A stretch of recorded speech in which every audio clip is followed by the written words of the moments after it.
자, 우리가 붙잡을 언약의 말씀의 제목은 이것만큼은 확실하게 합시다 라는 제목입니다. 대한민국에서 교회를 좀 다녀본 분이라면 이 목사님 이름을 모르면 간첩입니다. 너무나 유명한데 이분이 구원이란 무엇인가라는 주제를 가지고 전도 집회를 열었어요. 그때 제가 이제 참석해야 될 자리라서 참석을 했는데 새 생명, 새로운 생명을 구원하는 이 전도 집회에 제목이 또 너무 딱 맞잖아요. 구원이란 무엇인가. 제가 이제 말씀을 이렇게 경청을 하는데 1시간 반 동안 설교를 하는 내내 구원이 뭔지 얘기를 안 해. 구원이란 무엇인가라는 주제로 설교를 하는데 구원이 뭔지를 얘기를 안 해요. 1시간 넘게 그럼 뭐 하냐? 쥐자랑만 해. 자기 자랑만 막 드러나. 그랬어요. 저는 그렇게 생각합니다. 우리 임마누엘교회와 또 7천목장에서 말씀을 받는 우리 모든 성도님들 대단한 일을 안 해도 돼요. 여러분들이 뭐 엄청난 그런 시대적인 일을 안 해도 됩니다. 가장 중요한 것을 확실하게 하는 축복이 있기를 바랍니다. 자, 서론입니다. 오늘 본문이 들어있는 잠언에 대해서 간단히 제가 설명을 좀 드리겠습니다. 이 잠언은요, 히브리어로 미슐레 슐로모 이렇게 표현합니다. 미슐레가 뭐냐면요, 격언이라는 말이 교훈이 될 만한 짧은 글들을 격언이라 그래요. 그리고 훈계, 경계 이런 뜻이 미슐레입니다. 또 슐로모는 뭐냐면은 이스라엘의 가장 지혜로웠던 왕의 이름이 솔로몬입니다. 솔로몬을 히브리어로 슐로모 이렇게 얘기를 합니다. 한마디로 솔로몬의 잠언 이런 뜻입니다. 또 두 번째로 잠언을 지혜의 글이라고도 표현을 합니다.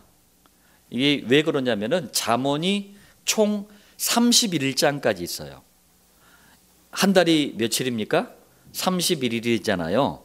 그러니까 하루에 한 장씩 매일 읽으면 지혜로운 사람이 된다. 이런 의미로 지혜의 글 이렇게 부르기도 합니다. 세 번째로 이 잠언의 구성을 한번 보겠습니다. 이거는 어디에도 없습니다. 그리스도의 눈을 가지고 이렇게 한번 좀 구성을 해봤습니다. 1장부터 9장까지는 평상시에 우리가 하나님을 올바로 누리는 게, 하나님과 관계를 바르게 하는 게 너무 중요하잖아요. 거기에 대한 방법이 1장부터 9장까지예요. 이걸 좀 신학적인 용어로 대신관계 이렇게 표현을 합니다. 여러분들, 인간은 세상 지식만으로는 절대 행복할 수가 없는 존재가 인간이에요. 왜 그렇죠? 만물 가운데 인간만 영적인 존재예요. 그러니까 이 말은 하나님과 관계가 회복이 돼야지만 행복한 존재, 그게 영적인 존재예요. 지금 정치판이 너무 시끄럽습니다. 전 세계 문제도 그렇지만 대한민국 문제도요, 바보가 일으키는 게 아니에요. 이 세상 지식을 배울 만큼 배운 사람들이 전부 일으키고 있어요. 왜 그렇습니까? 인간을 절대 행복으로 이끌어주는 가장 중요한 지식이 빠져 있어서 그래요. 하나님과의 관계가 망가져 버리니까 세상에 어떤 지식을 배워도 행복을 줄 수가 없는 거예요. 잠언은 그래서 처음부터 이 해답을 주고 있는 겁니다. 1장 7절에 여호와를 경외하는 것이 지식의 근본이거늘. 할렐루야. 여호와가 누굽니까? 그리스도 아닙니까? 그러니까 그리스도를 알아가는 것이 대신 관계의 근본이라는 얘기예요. 자, 복음을 받고 있는 아주 중요한 집사님이, 아주 중요한 일꾼인데, 이분이 저에게 이런 고백을 하시더라고요. 목사님, 복음을 알아가면 알아갈수록 예수라는 이름보다 그리스도, 이 단어에 더 집중이 된대요. 그래서 그리스도이신 예수님께 참 감사하다, 이런 고백을 하시더라고요. 그 집사님은 이 근본이 제대로 돼 있는 거예요. 자, 또 두 번째로 10장부터 31장까지는 사람들, 이젠 사람들이야. 하나님과의 관계 말고 이번에 사람들과의 관계를 어떻게 하면서 살아가는 것이 복음적인가, 이거를 설명하는 게 잠언입니다. 이걸 좀 어려운 말로 대인관계 이렇게 얘기합니다. 자, 여러분들 인간관계가 평안하지 않으면 정말 사는 게 괴롭잖아요. 가정에서든 사회에서든 직장에서든 학교에서든 군대에서든 인간관계가 참 중요합니다. 그런데 많은 사람들이 자꾸 세상의 경험, 세상의 지식, 자기의 어떤 그런 여러 가지 이런 것들을 가지고 인간관계를 풀어가려고 하다 보니까 갈등이 끊임없이 일어나는 거예요. 인간관계에 문제가 있다면 참된 지혜자 되시는 여호와께, 그리스도께로부터 해답을 찾으시길 바랍니다. 다양한 인간관계의 문제 속에서 어떻게 그리스도를 누리는 것이 바른 것인가, 어떻게 그리스도를 누릴 것인가, 이게 잠언입니다. 저는 좀 안타까운 게 정말 많은 목사님들 또 평신도들이 잠언을 마치 그 유대인들이 쓴 지혜의 글, 인간의 지식을 가지고 쓴 지혜의 글이 있어요. 그게 탈무드입니다. 우리 교회 다니는 분들이 아이들한테 뭐 태교 아니면 아이들 교육한다고 탈무드를 막 익혀요. 여러분들 그거 복음 없이 보잖아요. 굉장히 이상한 아이 만드는 거예요. 복음의 안경을 쓰고 그것도 나중에 좀 보는 게 좋아요. 굉장히 이상한 사람 만듭니다. 그러니까 탈무드처럼 생각을 하는 거예요. 절대 그렇지가 않습니다. 잠언은요, 한계 많은 인간의 지혜를 가지고 모아놓은 책이 아니에요. 절대적인 해답, 완전한 해답, 유일한 해답, 바로 그리스도에 대한 설명서가 잠언입니다. 제가 그래서 그런 얘기를 자꾸 하는 겁니다. 그냥 성경 일독 이런 거 무리하게 하지 말라. 차라리 매주 주시는 강단 말씀 그 본문에 집중해라. 그러면서 그 강단 말씀을 풀어놓은 그 말씀에 집중하는 게 훨씬 더 성경을 이해하는데 안전하고, 나중에 성경 66권을 우리가 그리스도라는 눈을 가지고 볼 때 훨씬 더 유익이 됩니다. 자, 본론 첫 번째입니다. 우리 서론의 말씀을 여러분들이 마음에 담아놓고 본론 첫 번째입니다. 혹시 우리가 윤리적으로, 도덕적으로, 또 인격과 수준이 좀 모자랄 수 있어요. 저는 그렇게 말씀드립니다. 모자라도 괜찮아요. 그러나 복음만큼은 확실하시길 바랍니다. 세상 모든 종교는요, 인간의 의를 강조합니다. 인간의 의가 뭐예요? 바로 말씀드린 윤리, 도덕, 인격 수준, 이걸 높이는 게 인간의 의입니다. 그러나 아무리 이걸 높여도 종교는 세 가지 문제를 절대로 해결할 수가 없어요. 자, 너무나 윤리적이고 도덕적인 사람들이 왜 자꾸 저주와 재앙을 당합니까? 하나님 떠난 원죄 때문에 그래요. 그런데 이 종교는요, 하나님이 아닌 우상을 섬기는 것이기 때문에 섬기면 섬길수록 오히려 죄를 더 늘리는 거예요. 종교가 잘못됐다는 얘기가 아닙니다. 종교는 길이 아니에요. 너무나 인격적이고 수준 있는 사람들이 왜 실패와 고통을 당합니까? 눈에 보이지 않게 역사하는 마귀 때문이에요. 아무리 그럴듯한 종교를 가져도 이 종교는요, 오히려 마귀를 섬기는 일이에요. 마귀가 가장 역사하는 통로가 종교입니다. 길이 아니라고 제가 말씀드리는 거예요. 그래서 너무나 훌륭한 사람들이 왜 허무와 방황을 호소합니까?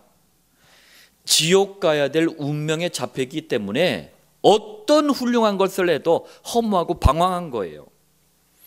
종교가 가르치는 인간의 어떤 훌륭함도 지옥을 바꿀 수가 없어요. 그래서 종교는 길이 아닌 겁니다. 자, 두 번째로 모든 사람이 태어나면서부터 가지고 있는 이 원죄, 사단, 지옥의 문제는 그리스도가 아니면 해결이 안 됩니다. 그래서 우리는 그리스도만큼은 확실해야 돼요. 자, 잠언서 22장 17절에 너는 귀를 기울여 지혜 있는 자의 말씀을 들으며 내 지식에 마음을 둘지어다. 여러분들 잠언이 솔로몬의 잠언이라는 별명을 가지고 있잖아요. 그냥 얼핏 들으면은 이게 솔로몬 왕의 말이구나, 그 말이 아닙니다. 성경은 누구 개인의 인생을 다루는 그런 말이 아니에요. 오히려 솔로몬은요, 그리스도의 이 뿌리를 못 내렸어요. 하나님이 어마어마한 지혜를 줬는데 그 뿌리를 못 내린 거예요. 그래서 말년에 이스라엘 전체를 우상 숭배에 빠뜨리게 한 인물이 솔로몬 왕이에요. 솔로몬의 그 잘난 지혜와 지식의 말을 들으라는 말이 아닙니다. 잠언에는 지혜라는 단어가 123번이나 나옵니다. 지식이란 단어가 42번이나 나와요. 과연 잠언에서 말씀하는 지혜, 지식이 뭘까요? 자, 성경이 말씀하는 영원한 지혜, 지식, 완전한 지혜, 지식, 유일한 지혜, 지식은 오직 하나뿐입니다. 그게 그리스도인 줄 믿으시길 바랍니다. 증거돼 보겠습니다. 그리스도를 가장 잘 깨달은 바울이 골로새서 2장 2절에 하나님의 비밀인 그리스도, 이 말은 뭡니까? 아무나 못 깨닫는다는 얘기예요. 2장 3절에 그 안에는, 그리스도 안에는 뭐가 있다고요? 지혜와 지식의 모든 보화가 감추어져 있느니라. 그래서 비밀인 거예요. 그래서 아무에게나 깨닫지 않게 하시고 감사하게도 저와 여러분들에게 깨닫게 해주신 거예요. 고린도전서 1장 24절에는 그리스도는 하나님의 능력이요 하나님의 지혜니라. 자, 이렇게 고백을 합니다.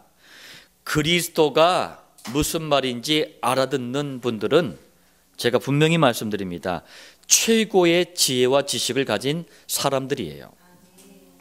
여러분들 정말 이 말을 알아들으셔야 됩니다.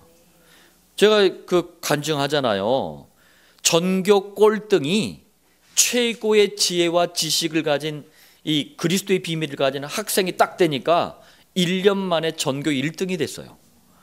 잠언에 보니까요, 우리 그루터기들, 우리 후대들의 지혜를, 지식을 흑암이 완전히 누르고 있는 거예요. 하나님께서는 인간을 이 세상에 보낼 때 굉장한 가능성을 가지고 보낸단 말이에요. 사단이 그걸 누르고 있는 거예요. 근데 사단을 깨는 그리스도가 최고의 지혜와 지식이 들어오니까 어느 날 열리는 거예요. 공부의 눈도 열리고 기능의 눈도 열리고 인생의 눈이 열리는 거예요. 자, 원죄 사단 지옥을 해결하는 이 그리스도의 일을 하신 분이 누구냐고요? 그분이 예수님 아닙니까? 이걸 줄여가지고 예수는 그리스도라 그래요. 이걸 한 단어로 복음이라고 하는 겁니다. 그래서 우리는 복음만큼은 확실해야 돼요. 잠언을 보실 때 여러분들이 그리스도, 이 복음이라는 안경을 쓰지 않고 보잖아요. 딱 종교가 돼버려요. 훌륭하게 살라는 말이구나, 인격과 수준을 높이라는 말이구나, 요렇게만 깨달아져요. 그걸 종교라 그래요. 잠언이 종교로 보이니까 잠언을 읽다가 스스로 눌려버려 막. 이런 분들 한두 명 본 게 아니에요. 성경이 조금 이렇게 좀 난해하잖아요. 그러니까 만만해 보이는 게 좀 잠언 같아. 그래서 잠언을 딱 보면은 종교라는 눈밖에 없으니까 스스로 눌려요. 나 이렇게 살지 못하는데, 스스로 눌려버려. 그게 잠언이 아닙니다. 자, 잠언 22장 19절부터 20절에는 잠언의 기록 목적을 소개하고 있습니다.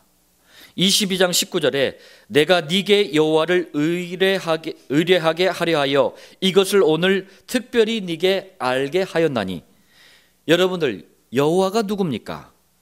구약에 5912번이나 나오는 이 여호와가 인간 구원을 위해서 이 땅에 사람의 아들로 오셨어요. 사람의 아들로 오셨기 때문에 이름을 지었는데 그 이름이 예수입니다. 전능하신 하나님 여호와는 바로 그리스도의 일을 하신 예수님이에요. 그러니까 여호와만 의뢰하게 하려고 특별히 잠언을 기록했다는 얘기는 뭐예요? 그리스도만 믿게 하려고 잠언을 썼다는 얘기예요. 그러니까 성경 어디를 보나 그리스도 복음만 확실해야 돼요. 자, 20절에는 내가 모략과 지식의 아름다운 것을 너를 위해 기록하여. 저는 이게 처음 모략이라는 단어를 딱 들었을 때 기분이 좀 안 좋더라고요. 느낌이 안 좋더라고요. 이게 굉장히 부정적으로 느껴져요. 모략하니까. 성경에서 그리스도 이 복음만 딱 빼놓고 성경을 보는 민족이 있어요. 이스라엘 사람들이에요. 그것도 다 보는 게 아니고 구약의 일부만 봐. 이 사람들이 만든 전 세계적인 첩보기관, 정보기관이 뭡니까? 모사드예요. 모사드의 성경 구절 하나가 딱 붙어 있어요. 그게 잠언서 11장 14절입니다. 지략이 없으면 백성이 망하여도 지략이 많으면 평안을 누리느니라. 이 말씀을 조직의 핵심으로 삼아요. 자, 여기서 지략이 바로 모략하고 똑같은 말이에요. 그러니까 이 사람들은 이제 그리스도가 없으니까 이걸 갖다가 어떻게 하냐면 잔꾀를 곤모술수를 막 부려가지고 우리 이스라엘만 잘 먹고 잘 살게 하고 저 개 같은 이방인들은 우리가 마구 쓸어버려야 되는구나, 이렇게 이해를 해버린 거예요. 그러니까 얼핏 들으니까 느낌이 좋지 않더라고요. 그러나 그렇지가 않습니다. 모략이 뭐냐면요, 복음으로 다른 사람들을 돕고 살리는 것을 모략이라 그래요. 모략과 지식은 같은 뜻입니다. 복음을 상징하는 단어들이에요. 하나님이 보실 때 아름다운 것은 모든 사람을 살리는 복음밖에 없습니다. 자, 정리하자면 잠언을 왜 기록했다는 얘기예요?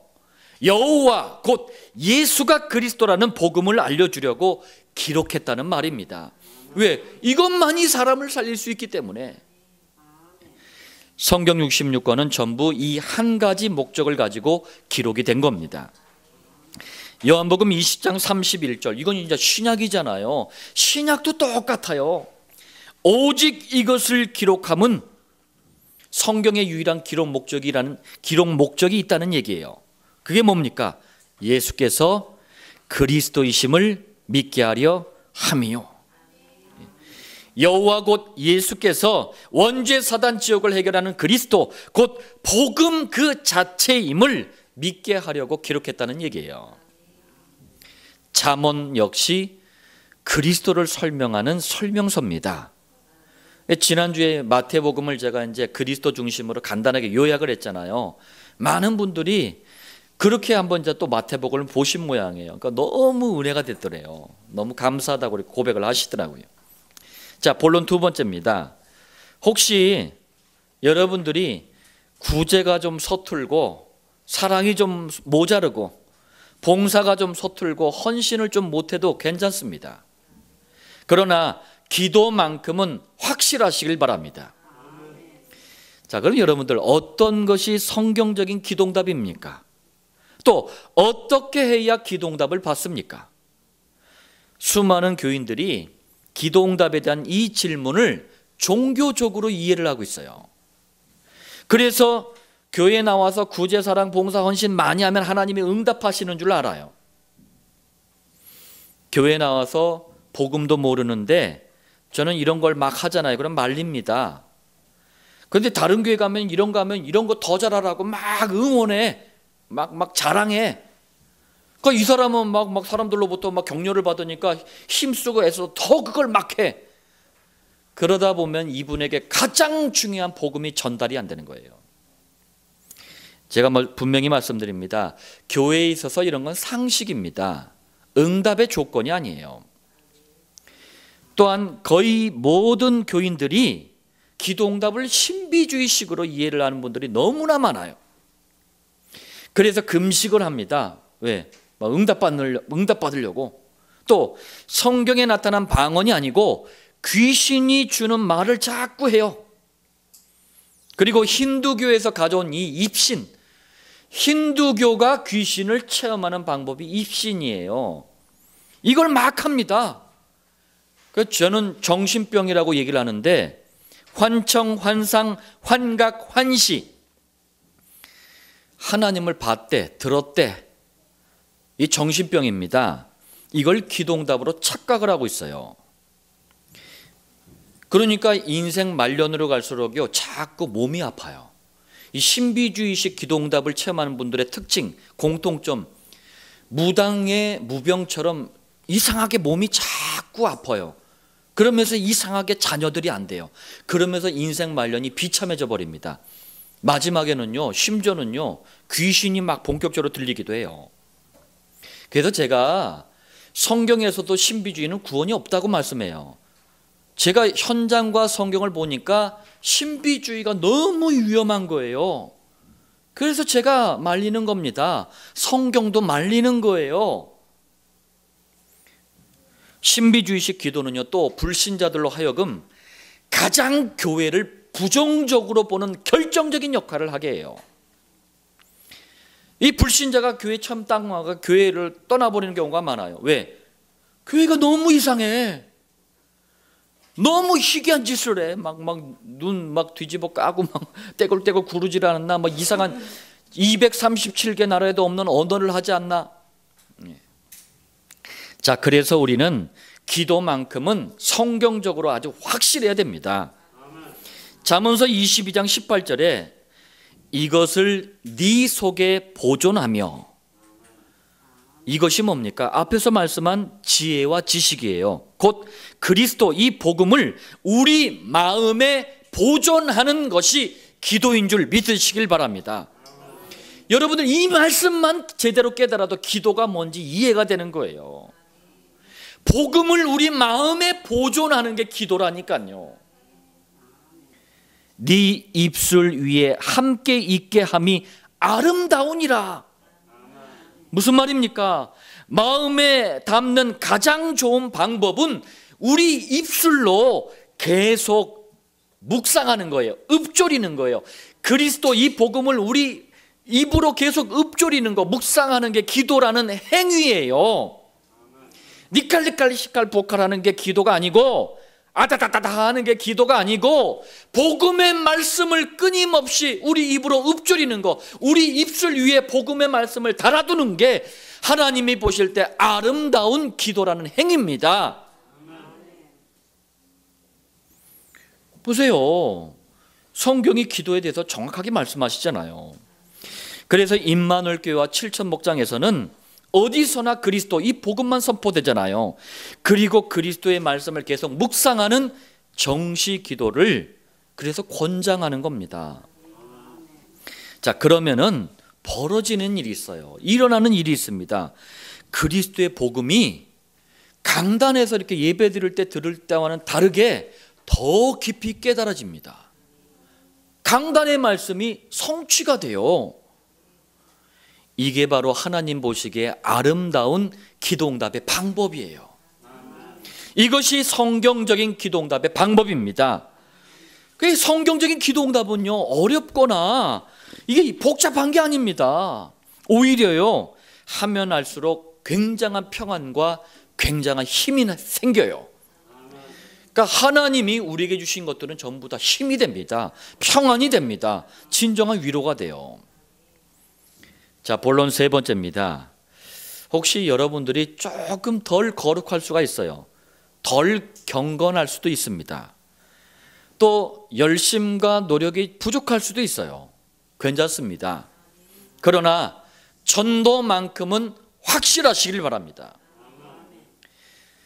전도가 도대체 뭔지, 무엇이 성경에서 말씀하시는 전도의 방법인지 많은 분들이, 그런데 안타깝게도 이 부분을 오해하고 있고 착각하고 있어요. 그러다 보니까 가장 축복된 전도가 너무나 비정상적이 돼버렸어요.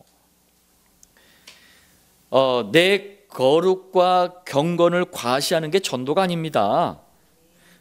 이 무슨 말이냐면, 내가 얼마나 교회를 열심히 나오고, 내가 얼마나 기도를 세게 오래 많이 하고, 내가 얼마나 헌금을 많이 하고, 내가 한 번도 이게 전도가 아니에요. 지자랑이지.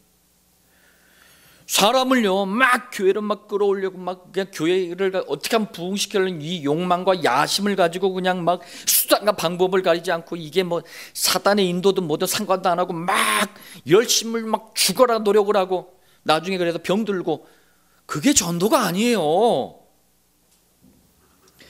틀린 전도는 오히려 교회와 교인들을 병들게 합니다. 어렵게 만들어요. 그래서 전도만큼은 성경적으로 확실하게 해야 됩니다. 잠언서 22장 21절에 네가 진리의 확실한 말씀을 깨닫게 하며, 자, 앞에서 말한 지혜와 지식의 말씀을 여기서는요 진리의 말씀이라고 그랬어요.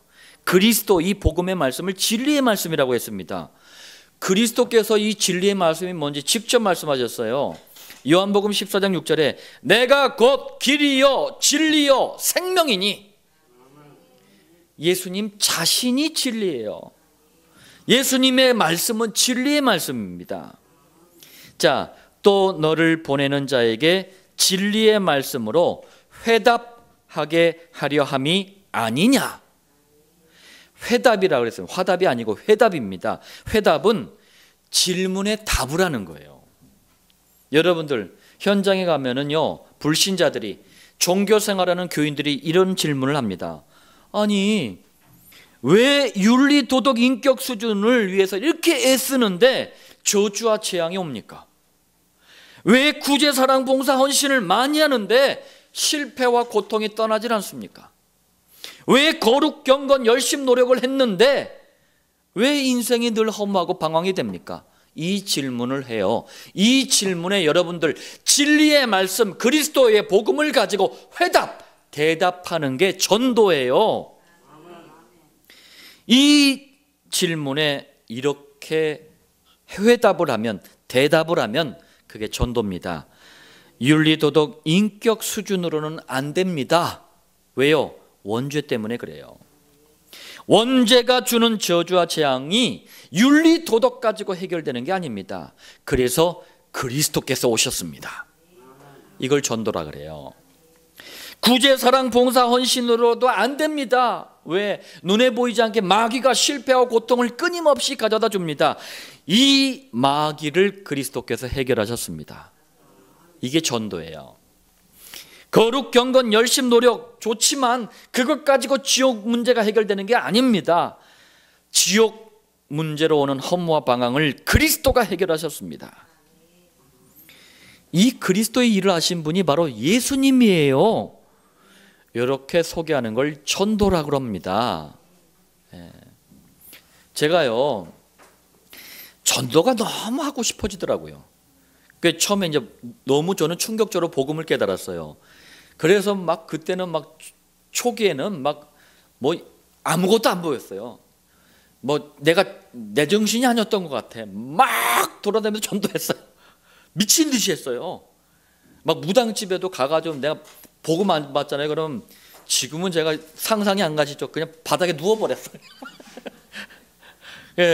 예수 믿을래? 아니면 이사 갈래? 이러면서 바닥에 누워버리고 그랬어요. 제가. 지금 생각하면 되게 창피해. 그러니까 이제 좀 정신을 좀 한 2년 동안 제가 막 그러고 돌아다녔어요. 그래서 나중에 정신을 조금 차리다 보니까 이렇게 하면 안 되겠다 싶어가지고 전도 선교 단체들 이렇게 막 훈련하는 걸 좀 이렇게 한번 들여다보고 그랬어요. 그런데 제 마음에 무슨 생각이 드냐면은, 아니 전도 선교 단체인데 왜 이렇게 나보다 현장을 모르지? 현장 이렇지 않은데? 전부 교재가 현장을 모르는 분들이 쓴 거예요. 왜 그럴까 봤더니 예수가 그리스도라는 사실을 모르는 거예요. 그러고 나서 사람 모으는 전도만 생각하고 전도 교재, 선교 교재를 만들다 보니까 현장과 안 맞는 거예요. 전도는 이렇게 하는 겁니다.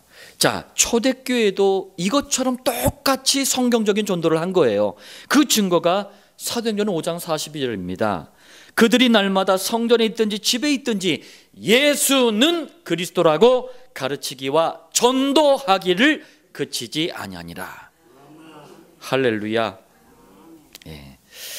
자, 결론을 말씀드리겠습니다. 정말 이상한 시대를 만났어요. 그래서 더욱 확실한 것만이 살아남는 시대가 됐습니다. 자, 제가 왜 이상한 시대라고 하느냐? 불신자들이 교회를 향해서 공회라 그래요. 공회라고 할 만큼 교회가 많은데 이상하게 확실한 복음을 들을 수 없는 시대를 만났습니다. 그래서 제가 이상한 시대를 만났다고 하는 거예요. 교회가 이렇게 많은데 확실한 복음을 들을 수 없는 이상한 시대가 되어버렸어요. 그러는 동안 교회들은요, 불신자들한테 개독교라는 오명을 쓰고 있어요. 그래서 이것을 우리는 바꿔야 되겠습니다. 지혜와 지식의 말씀, 곧 복음만큼은 확실히 해야 될 이유가 바로 여기 있는 거예요. 나 잘 먹고 잘 살겠다고 하는 게 아닙니다. 하나님의 영광과 땅에 떨어진 그리스도 예수의 복음의 영광을 우리가 회복시켜야 되겠다. 자, 두 번째입니다. 목사님들이 발에 밟힐 만큼 많더라고요. 예전에는 정말 좀 드물었거든요. 그런데 이상하게 확실한 기도에 대해서 쉽게 배울 수 없는 묘한 시대가 되어버렸어요. 그러는 동안 세상에서는 우리 목사들을요, 사기꾼으로 알아, 범죄자처럼 그렇게 인식을 하더라고요. 그래서 이것을 바꾸기 위해서 우리는 복음의 말씀을 마음에 담고 성취를 누리는 기도만큼은 확실해야 되겠습니다. 정말 여러분들 시대와 현장을 보면서 복음이라는 이 가슴을 가지고 애통함을 가지고 한번 바라보세요. 왜 우리가 이것만큼은 확실해야 되는가? 답이 나와요. 또 예수님을 믿는다고 떠드는 교인들은 너무나 많은데 이상하게 성경에서 말씀하시는 확실한 전도를 모르는 시대가 되어버렸어요. 그러는 동안 불신자들이 오히려요, 교회와 교인들을 불쌍하게 생각하는 동정의 대상이 되어버렸어요. 그래서 우리는 이것을 바꿔야 되겠습니다. 아무도 모른 채 고통당하는 수많은 사람들을 진리의 말씀으로 해답을 주는 전도만큼은 우리가 확실하게 해야 되겠다. 그럼 어떤 분이 이렇게 또 질문할 수도 있겠습니다. 아니 목사님 말이야, 내가 지금 뭐 돈이 없고 내 건강이 하고 내가 문제가 이렇게 많고 환경이 이렇게 많고 한데 이것만 확실하게 해야 된다고 됩니까? 됩니다. 복음 안에, 기도 안에, 전도 안에 하나님의 모든 것이 다 담겨 있어요. 이게 발견이 안 되는 교인들의 소리예요. 이걸 모르는 불신앙의 소리입니다. 그렇지가 않습니다. 하나님께서는 이 복음을 위해서 66권을 기록하게 하셨어요. 그리고 이 복음 가진 자녀들을 기도하게 하시고 지금도 증인되게 하십니다. 여러분들 이것만큼은 확실하게 합시다. 할렐루야.